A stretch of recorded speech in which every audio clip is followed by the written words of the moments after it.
tener 2009 le ganan a Nueva Zelanda allá. 2009 le ganamos a Nueva Zelanda allá, el 2010 se gana el Seis Naciones, hace un Grand Slam, el 2011 fue un año raro, pero malo porque perdimos con Italia en Italia el Seis Naciones. Fue un mundial raro, pero terminamos jugando un muy buen cuarto de final contra Inglaterra, una semi con Warburton que se come una roja. Sí.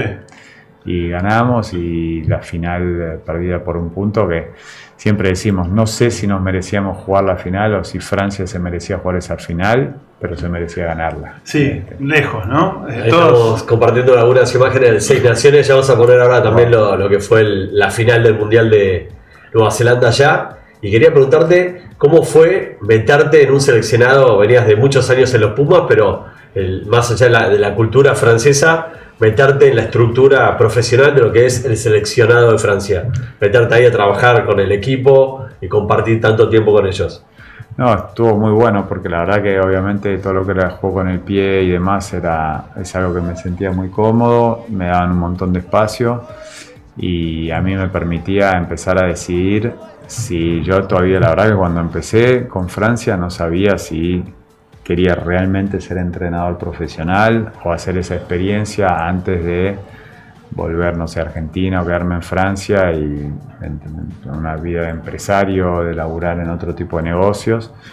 Y fue gracias a verlos laburar, a aprender. La federación tiene, la verdad, recursos increíbles y muy buena formación de entrenadores y la verdad que para mí fue mucha suerte tener esa primera oportunidad y fue espectacular porque aprendí un montón alrededor de ellos y sobre todo lo que me ayudó mucho es la parte mental o psicológica de estar muy bien acompañado para no hacer el error de dejar de lado el jugador, no matar al jugador como dicen, claro, pero dejarlo de lado y empezar a decir, bueno, toda la experiencia del jugador, no hay que matar al jugador porque el jugador tiene un montón de experiencia que vale, pero sí no hacer proyecciones, tomar distancia y a prepararte para hablarle a los que son parecidos a vos, a los que son muy distintos a vos y a aprender a cómo pasar un mensaje, cómo entrenar, cómo ¿Y qué te enseñó más en ese sentido, en la parte psicológica? ¿Hablar con otro entrenador, hablar con, no sé, por Marc Libremont o estudiar por ahí psicología? Estudiar, porque a mí lo que me pasó cuando me fui en 2002 ahí a esa prueba de fútbol americano con IMG, conocí lo que llaman ellos experts in mental conditioning o psicólogo deportivo. Sí. Pero con una mirada muy de performance, con herramientas muy piolas que yo pensaba que no las conocía, pero de golpe cuando las iba aprendiendo digo, pará, yo un poco de esto es lo que hago, que yo pensaba que era... Lo llevo a la práctica. Claro, yo digo, pará, yo esto es lo que malo, pero es más o menos lo que mi rutina yo la construí más o menos así, yo lo que pienso antes o después de patear es esto.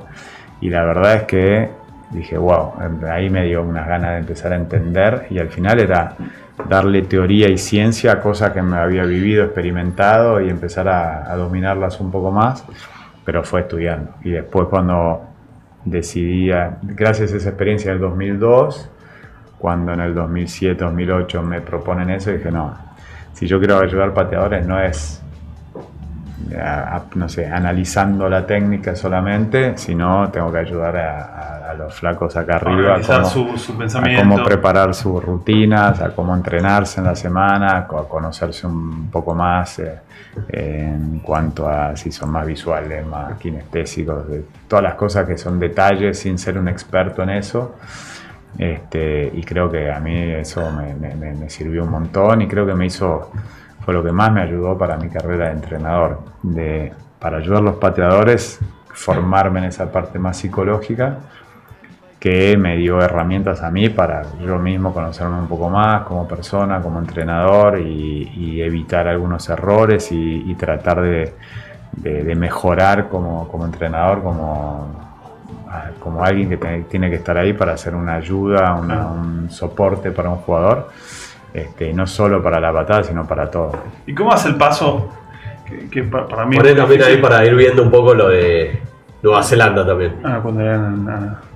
¿Cómo es el paso a decidir ser entrenador, no head coach, que es un rol mucho más grande, Es que- también tenés que manejar a tu staff de entrenadores, ahí es como tenés que tener una mirada mucho más grande y por ahí no abarcar lo chiquitito. Yo tuve mucha suerte en el sentido de que yo ahora me llevó casi 20 años de entrenador.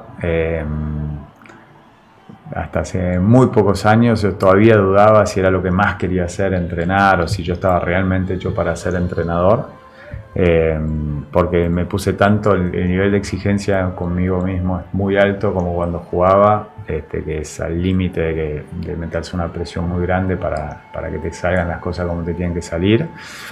Y nada, yo la verdad es que al inicio lo que me pasó al final de no estar seguro si quería ser entrenador o si quería ser head coach o no quería ser head coach, no fue que lo planifiqué. Me llegó la oportunidad de Francia y dije, bueno, si voy a ir con Francia, preparémonos. Cuando terminó Francia me llamó Racing para proponerme, Pierre Berbizier me propuso entrenar el ataque, los tres cuartos con él. Hice, dale, me gusta porque es una oportunidad de meter en práctica algunas cosas que quería hacer ya mirando a los entrenadores de Francia. Y dije, bueno, a ver, pongo mis ideas ahí. Y después no pasaron ni 4 meses que hubo un cambio en la organización de Racing y me proponen ser head coach, que no era en plan de carrera, nada. Yo fue volver, dije, che, sigo entrenando, no sigo entrenando, bueno, me proponen esto, lo hago, me sentí muy bien, me propusieron lo de Racing, de golpe me encontré head coach con Racing, hice 2 temporadas y antes del final de la segunda me llama a París para ser head coach y director deportivo, se llama director sportif, que es todavía más responsabilidad. Dije, bueno, dale, probemos. Es como manager ya, digamos. Sí, ¿no? todo. Entonces el head coach y manejas un poco todo el proyecto. De un club parisino espectacular. Sí, que fueron, pero también no fue que dije, che, yo voy a hacer esto porque... Y se fue dando y después cuando venían esas responsabilidades y no, che, me tiene que ir bien, entonces meterle toda la energía a que te vaya bien. Y la verdad que... Y después no tenés el tiempo de levantar la cabeza. Una vez que vas agarrando esas responsabilidades es como dicen allá, es un lavarropas. Entras en el lavarropas y... Y es loco porque, Gonza, ese rol en realidad es muy estratégico también, ¿no? Vos digamos, tenés que pensar un futuro que querés conseguir, ciertos cambios que querés lograr como club y a la vez tenés que estar muy en el operativo diariamente. ¿Cómo lo manejás eso? Sí, es muy difícil tenés y el resultado de corto plazo, como en todos los deportes de altísimo rendimiento, altísima competencia, con tanta inversión también de los dueños, de los presidentes, tanto hincha, tanto en juego. El corto plazo es la prioridad y hay que tener el equipo bien hoy para jugar bien el próximo fin de semana, y el próximo fin de semana es la cosa más importante de todas, porque aparte si no hay resultados a corto plazo, todo lo que estás planificando por ahí ni lo haces vos, Claro. te estás preparando al próximo. Así que ahí la verdad es que yo tenía ese título, pero estaba más de head coach, entrenando el equipo ahí para lo que era la temporada que estaba en juego, laburaba para el reclutamiento de jugadores para el futuro, pero no mucho más. Después con el director general del club era más reuniones semanales para ir pensando los jugadores que vienen, si el centro de entrenamiento generábamos algo para el año que viene, proyectos así, una vez por semana, el día libre de rugby, tenía 2-3 horas de reuniones así a largo plazo con el director general, pero el 90% de mi energía estaba ahí en el día a día, que es lo que es imposible no hacerlo cuando entrenás a ese nivel. ¿Qué te pasa por la cabeza cuando ves este momento del partido, la final y primer título tuyo como head coach 2015 con el Stade? Sí, la verdad que fue espectacular porque sí, fue el segundo año de... había estado 2 años en Racing, este era el segundo año.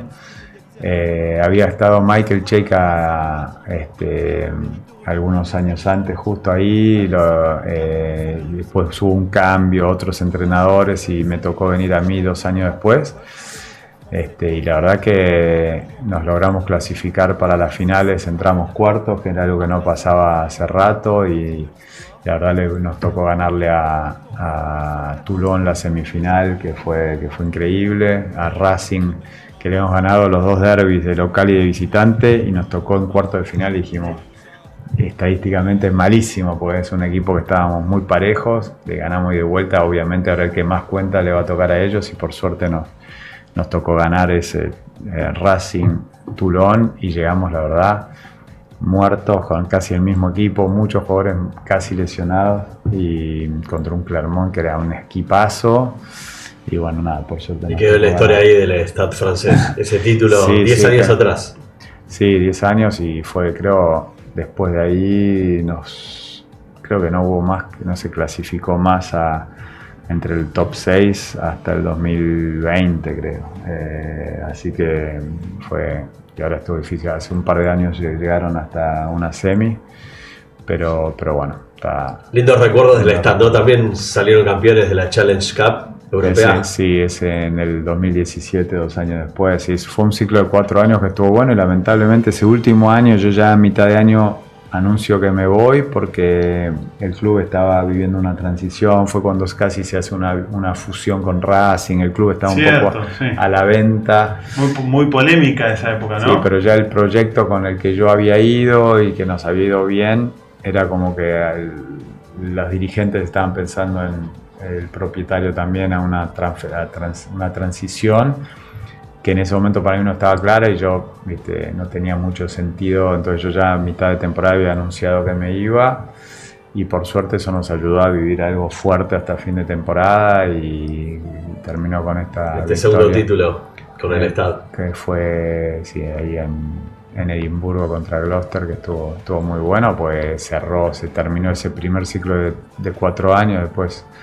Después me tocó ir a Biarritz, a Jaguares 2 años, y volver por culpa de la pandemia a hacer 3 años más a París, donde en total fueron 7 temporadas. Ningún entrenador de la era profesional, ni Laporte, ni Galtier, ni nadie entrenó tantos años, así que para mí es un gran orgullo, y es un club con el que tengo un lazo muy fuerte. ¿Ese es el año previo a irte a Biarritz? Sí, ese es el año donde yo esa es la temporada previa. Durante esos meses estaba en contacto con Feder Hamburgo, que ya te estaba convenciendo, ¿no? Me convenció, sí. Desde que él leyó, salió en la prensa en enero del 2017, que salió en la prensa, viste esa cosa que aparecen, que yo terminaba ese año con París. Y me llamó, me invitó a ir. Al principio le dije que no, había otros proyectos, estaba viendo por irme a Inglaterra, había una posibilidad de irme a Inglaterra, y estaba analizando eso, y nada, y me empezó a llamar, me dijo venir, me presentó el proyecto, el presidente, todo lo que venía, me dijo dale, segunda división, pero lo llevamos. Así que nada, me convenció, y por eso me fui más a bancarlo a Fede y al nuevo proyecto. Y la verdad que el sueño era, Biarritz, que es un club histórico, está en segunda, seamos el grupo que lleva a Biarritz de vuelta a primera, que puede ser una experiencia increíble. Bueno, tenemos que ir a la tanda, y ya a la vuelta nos metemos un poco con el presente de Italia, el calendario 2026, lo que se viene, Nations Championship, y la mirada de Gonza de la próxima Copa del Mundo. Participá en @RugbyTimeTV, tenemos la pelota de Italia, desde dónde nos estás mirando y por qué te la mereces, y que va autografiada por Gonza Quesada. Ya venimos.